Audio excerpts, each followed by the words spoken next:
Hi അസ്സാം വലൈക്കും. ഇന്ന് നമ്മൾ വന്നിട്ടുള്ള ഈസി ആയിട്ട് ഉണ്ടാക്കാനും നല്ല ടേസ്റ്റി ആയിട്ട് കഴിക്കാനും പറ്റിയ ഒരു ഏത്തപ്പഴം കൊണ്ടുള്ള ഒരു പുളിശ്ശേരിയാണ്.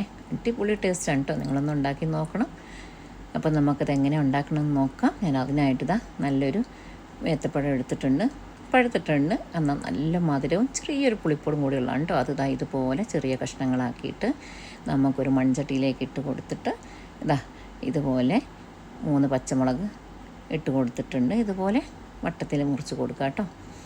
എന്നിട്ട് ഇതിലേക്ക് 1/2 ടീസ്പൂൺ മഞ്ഞൾപ്പൊടിയും ആവശ്യത്തിന് കുറച്ച് ഉപ്പിട്ട് ഇപ്പോൾ ഇതിലേക്കുള്ള ഉപ്പും കൂടി ഇട്ട് കൊടുത്ത് ഇതുപോലെ വെള്ളം കൂടി ഒഴിച്ച് കൊടുക്കും. അത് വെന്ത് കിട്ടാനുള്ള വെള്ളം കൂടി ചേർത്തിട്ട് നമുക്കതൊന്ന് മിക്സ് ചെയ്തതിന് ശേഷം നമുക്ക് അടുപ്പിലൊന്ന് വെച്ച് വേവിച്ചെടുക്കാം.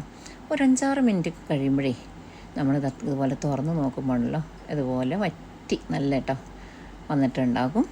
കുറച്ച് വെള്ളം കൂടി ഉണ്ടാകും. അതിൻ്റെ സൈഡിലുള്ള മഞ്ഞളൊക്കെ അതിലേക്ക് ഒന്ന് മിക്സ് ചെയ്ത് നമുക്കതൊന്നും കൂടി ചെറിയ സിമ്മിലിട്ടൊന്ന് വേവിച്ചെടുക്കാം. ഞാൻ 1/4 കപ്പ് തേങ്ങയും 3 വലിയ വെളുത്തുള്ളിയും കുറച്ച് കറിവേപ്പിലയും ഒരു 1/4 ടീസ്പൂൺ ചെറിയ ജീരകം പൊടിച്ചതാണ്. ഫുള്ളാണെങ്കിൽ 1/2 ടീസ്പൂൺ മതി.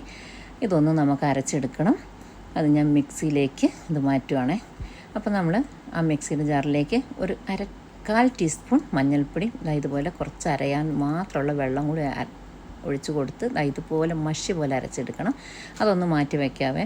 എന്നിട്ട് നമ്മളിതിലേക്ക് തേങ്ങ എടുത്തതിനേക്കാളും കൂടുതൽ തൈര് എടുക്കുക. കട്ട തൈര്, പുളിയില്ലാത്തതാണ്.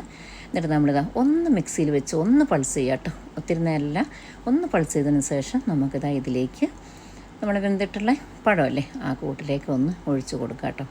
കുറച്ച് വെള്ളം ഒഴിച്ചിട്ട് മിക്സിയിലെ ജാർ ഒന്ന് കഴുകിയെടുത്ത് നമ്മൾ ഉപ്പൊക്കെ നോക്കിയിട്ട് കുറച്ച് ഉപ്പിൻ്റെ കുറവുണ്ടായിരുന്നു, കുറച്ചല്ലേ നമ്മളിട്ട് കൊടുത്തുള്ളൂ. ബാക്കി കുറച്ച് 1/2 ടീസ്പൂൺ കായം കൂടി ചേർത്തിട്ട് ഇതുപോലൊന്ന് മിക്സ് ചെയ്തെടുക്കണം. അപ്പോൾ നമ്മൾ ഗ്യാസ് ഓണാണ്, ഫുള്ള് തീയിലിടരുത്. ഒരു മീഡിയം ടു ലോയിൽ ഇട്ടിട്ട് നമ്മൾ പയ്യെ അതിനെ ഇളക്കിക്കൊണ്ട് മിക്സ് ചെയ്തുകൊണ്ടിരിക്കണം കേട്ടോ. ചെറിയ ഒരു ബബിൾസൊക്കെ വരാൻ തുടങ്ങുമ്പോൾ ഓഫ് ചെയ്യുക. ഇത് താളിക്കാനായിട്ട് നമ്മൾ കടുക് 1/2 ടീസ്പൂൺ കടുകും 1/2 ടീസ്പൂൺ ഉലുവ, വറ്റൽമുളക്, കറിവേപ്പില ഒക്കെ ഇട്ട് കൊടുത്തു. അതൊക്കെ നന്നായി മൂത്ത് വന്ന ശേഷം 1/4 ടീസ്പൂൺ മഞ്ഞൾപ്പൊടിയും 1/4 ടീസ്പൂൺ നമ്മൾ കാശ്മീരി ചില്ലി പൗഡറും ഇട്ടിട്ട് പെട്ടെന്ന് തന്നെ ഇതെടുത്ത് ഇതുപോലെയാണ് കേട്ടോ നമ്മളുടെ തിള വരുമെന്ന് പറയില്ല, തിളയല്ല, ഇതുപോലൊരു ബബിൾസ് പോലെ വരുന്ന സമയത്ത് വേണം നമുക്ക് ഈ കറി മാറ്റി വെക്കാനായിട്ട്. ഇതിൻ്റെ മുകളിലേക്ക് നമുക്ക് താളിച്ചത് ഒഴിച്ച് ഒരു 2-3 മണിക്കൂറൊന്ന് മൂടി വയ്ക്കാൻ, തുറക്കരുത് കേട്ടോ. പിന്നെ നമ്മൾ തുറന്ന് നോക്കുമ്പോൾ ഈ ഒരു കണ്ടീഷനിലാണ് നമുക്ക് കിട്ടുക. നല്ല കുറുകി നല്ലൊരു സ്ട്രക്ചർ കണ്ടില്ലേ. ഇങ്ങനെയാണ് പുളിശ്ശേരി. നല്ല രസമായിട്ട് ഇതിൻ്റെ ചോറിൻ്റെ കൂടെ കഴിക്കാൻ. ഒരു പപ്പടം കൂടി ഉണ്ടല്ലോ, സൂപ്പർ ടേസ്റ്റാണ്.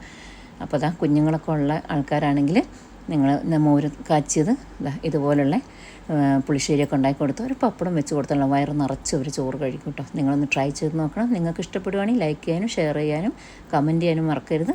സബ്സ്ക്രൈബ് ചെയ്യാത്തവരാണെങ്കിൽ ഒന്ന് സബ്സ്ക്രൈബ് ചെയ്ത് സപ്പോർട്ട് ചെയ്യണേ. അപ്പോൾ ഇനി നമുക്ക് അടുത്ത വീഡിയോ ആയിട്ട് കാണുന്നത് വരെ മസ്സലാമ.